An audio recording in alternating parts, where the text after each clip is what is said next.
Good morning, all of you.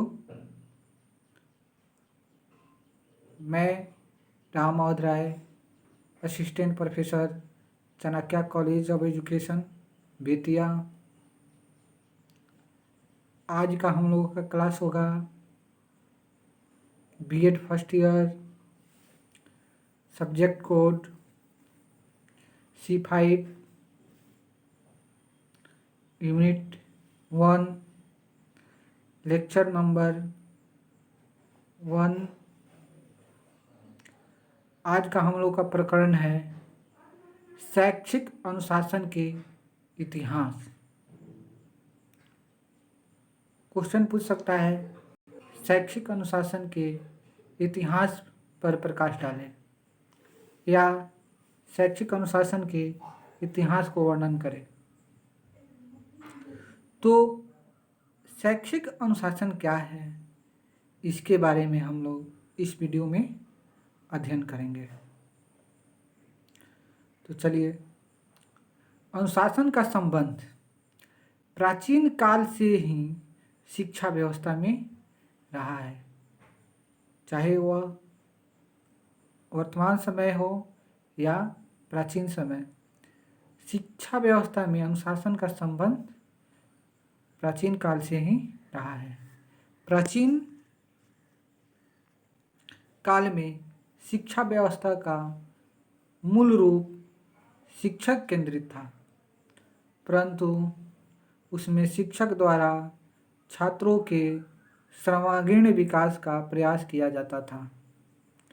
अनुशासन व्यवस्था को नवीनतम रूप में देखने का प्रयास प्राचीन काल से वर्तमान समय तक किया गया है। वर्तमान समय में इसका स्वरूप पूर्णतः प्रभावी एवं उपयोगी माना जाता है। इसमें होने वाले प्रत्येक परिवर्तन सामाजिक आकांक्षाओं की पूर्ति करने वाला होता है। जैसे प्राचीन काल में शिक्षा व्यवस्था में नियंत्रित अनुशासन होता था, परंतु वर्तमान समय में प्रजातांत्रिक अनुशासन होता है। अतः विभिन्न विषयों में अनुशासन की उत्पत्ति एवं वृद्धि को निम्नलिखित बिंदुओं के माध्यम से स्पष्ट किया जा सकता है। तो हम यह कह सकते हैं, जिस शिक्षा व्यवस्था में अनुशासन का स्वरूप प्राचीन काल से ही रहा है। प्राचीन काल में शिक्षा का स्वरूप शिक्षक केंद्रित था, वर्तमान समय में शिक्षा का स्वरूप बाल केंद्रित है। लेकिन प्राचीन काल में शिक्षा का स्वरूप जो शिक्षक केंद्रित था, तो भी छात्र के सर्वांगीण विकास का ही प्रयास किया जाता था, और वर्तमान समय में शिक्षा का स्वरूप बाल केंद्रित है, तो भी छात्रों के सर्वांगीण विकास का प्रयास किया जाता है। छात्रों के ऐसा अनुशासन की व्यवस्था किया जाता है कि छात्रों को चौमुखी विकास हो, छात्रों का सर्वांगीण विकास हो। पहले प्राचीन काल में शिक्षा व्यवस्था शिक्षक केंद्रित था, वर्तमान समय में शिक्षा व्यवस्था बाल केंद्रित है। वर्तमान समय में अनुशासन जो है प्रजातांत्रिक हो गया है। तो शिक्षा के क्षेत्र में शैक्षिक अनुशासन निम्नलिखित माध्यमों से स्पष्ट किया जा सकता है। पहला है, प्राकृतिक विज्ञान में अनुशासन की उत्पत्ति एवं वृद्धि। प्राकृतिक विज्ञान में अनुशासन की उत्पत्ति एवं वृद्धि कैसे हुई है, इससे पता चलता है। प्राकृतिक विज्ञान में अनुशासन की उत्पत्ति एवं वृद्धि प्रारंभ काल से ही देखी जाती है। प्राचीन काल में विज्ञान के समस्त विषयों को क्रमबद्ध एवं सुसंगठित रूप में प्रस्तुत किया जाता था। प्राचीन काल में विज्ञान के जितने भी विषय हैं, समस्त विषय को क्रमबद्ध एवं सुसंगठित रूप में प्रस्तुत किया जाता है। धीरे धीरे विषय वस्तु का विकास हुआ, विज्ञान की शाखाओं का विकास तो हुआ। इस संकाय में भौतिकी विज्ञान, रसायन विज्ञान, जीव विज्ञान को भी सम्मिलित किया गया। वर्तमान समय में 21वीं शताब्दी के लिए तकनीकी शिक्षा एवं कंप्यूटर शिक्षा को भी विज्ञान संकाय में से संबंधित माना जाता है। यानी कहने का तात्पर्य है प्राकृतिक विज्ञान में अनुशासन की उत्पत्ति और वृद्धि क्या हुआ। पहले जो था विज्ञान विषय में समस्त विषयों को क्रमबद्ध किया जाता है, धीरे धीरे परिवर्तन हुआ और विज्ञान को अलग अलग भागों में बांट दिया गया, जैसे भौतिक विज्ञान, रसायन विज्ञान, बायोलॉजी, ये सब जीव विज्ञान को बांट दिया। लेकिन वर्तमान समय में 21वीं सदी में विज्ञान के क्षेत्र में तकनीकी शिक्षा और कंप्यूटर शिक्षा को माना गया है। तो हम यह कह सकते हैं वर्तमान समय में विज्ञान के अंतर्गत कौन कौन से शिक्षा को जोड़ा गया है, तो आप कह सकते हैं तकनीकी शिक्षा एवं कंप्यूटर शिक्षा। इस प्रकार प्राकृतिक विज्ञान का विकसित धीरे धीरे विविध विषयों को समावेशन करते हुए सर्वोत्तम रूप में हुआ है। यानी वर्तमान समय में विज्ञान के विषय में ही कंप्यूटर शिक्षा एवं तकनीकी शिक्षा को शामिल किया गया है।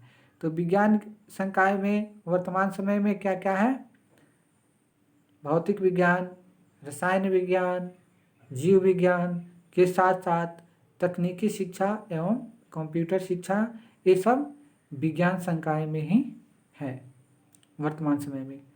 चलिए दूसरा है सामाजिक विज्ञान में अनुशासन की उत्पत्ति एवं वृद्धि। सामाजिक विज्ञान में अनुशासन की उत्पत्ति क्या है और उसकी वृद्धि किस प्रकार हुई है, इसको भी हम लोग जानेंगे। सामाजिक विज्ञान भी प्राचीन काल से अध्ययन का प्रमुख विषय रहा है। इसमें सामान्य रूप से सामाजिक व्यवस्था से संबंधित तथ्यों, पाठ्य वस्तुओं का समावेशन किया जाता है।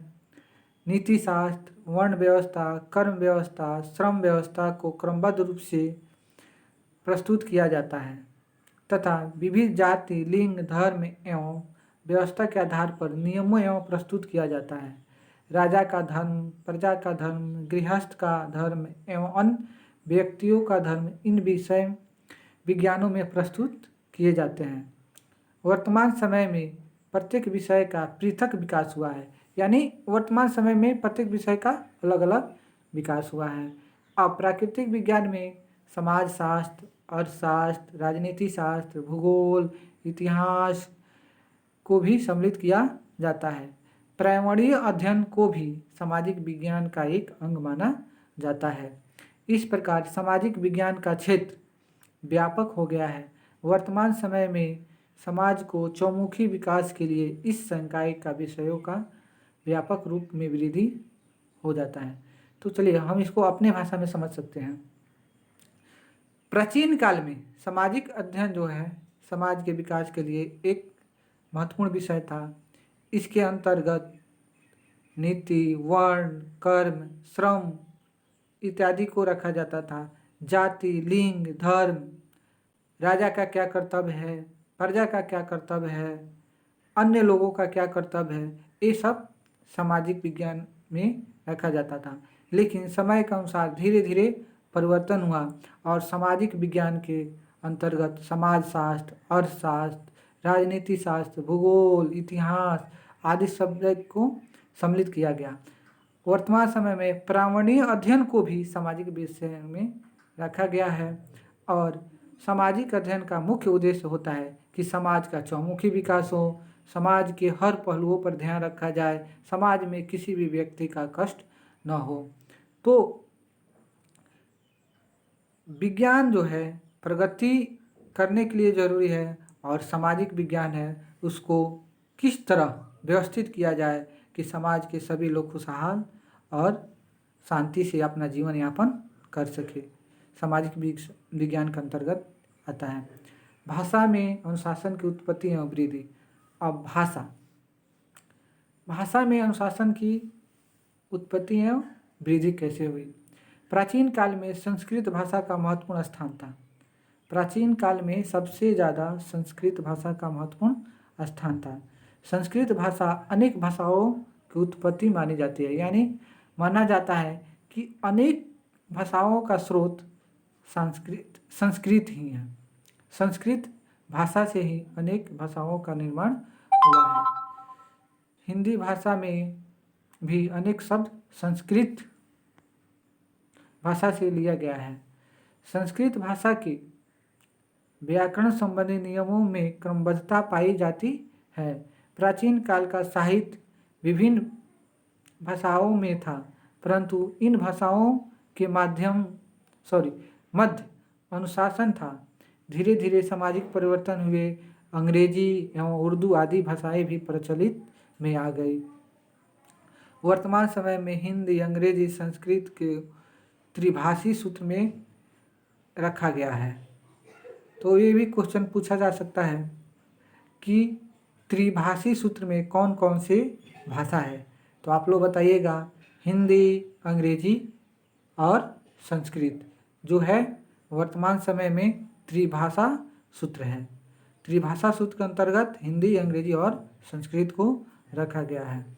इन सूत्रों में भी अनुशासनिक ज्ञान द्वारा क्रमबद्ध एवं सुसंगठित भाषाई रूपरेखा परिवर्तन समय में प्रस्तुत की गई है। इससे समग्र विश्व का विकास हो रहा है। तो हम ये भी कह सकते हैं कि भाषा का विकास कैसे हुआ। तो हम जानते हैं कि प्राचीन काल में सबसे ज़्यादा महत्वपूर्ण भाषा संस्कृत था। संस्कृत भाषा से ही अनेक भाषाओं का विकास हुआ। हिंदी का बहुत सारे शब्द संस्कृत भाषा से ही लिया गया है। इसके अंतर्गत समय में परिवर्तन हुआ और अंग्रेजी, उर्दू को भी विकास किया गया। वर्तमान समय में त्रिभाषा सूत्र में अंग्रेजी, संस्कृत और हिंदी को रखा गया। इसके अतिरिक्त बहुत सारे भाषाओं का वर्तमान समय में विकास हुआ है। इसके बाद आता है पाठ्यक्रम में अनुशासन की उत्पत्ति एवं विकास, यानी पाठ्यक्रम में अनुशासन की क्या आवश्यकता है, कैसे उसका विकास हुआ।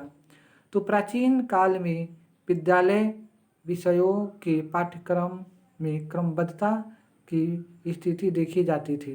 प्राचीन काल में बालकों को सर्वप्रथम गुरुकुल में संस्कृत के सामान्य नियमों एवं व्याकरण का ज्ञान कराया जाता था, जिसके परिणामस्वरूप सामान्य तथ्यों का ज्ञान कराने के बाद वेदों का अध्ययन कराया जाता था। इस प्रकार पाठ्यक्रम का स्वरूप सरल से कठिन की ओर तथा सामान्य से विशिष्ट की ओर चलता था। वर्तमान समय में भी इस क्रम को अनुकरण किया जाता है। वर्तमान समय में पाठ्यक्रम में कुछ परिवर्तन हुआ है। यहाँ भी छोटे छोटे शब्दों के माध्यम से बच्चे को सिखाया जाता है। पहले अक्षर का ज्ञान कराया जाता है, शब्द का ज्ञान कराया जाता है, छोटा छोटा वाक्य सिखाया जाता है। यहाँ वर्तमान समय में भी सरल से कठिन की ओर, सामान्य से विशिष्ट की ओर शिक्षा व्यवस्था किया जाता है। पाठ्यक्रम का निर्माण इसी प्रकार से हुआ है। तो आज हम लोगों ने इस वीडियो में पाठ्यक्रम में अनुशासन की उत्पत्ति एवं वृद्धि तक विकास हुआ, इसका नेक्स्ट भाग अगले वीडियो में हम लोग देखेंगे। जब तक के लिए थैंक यू।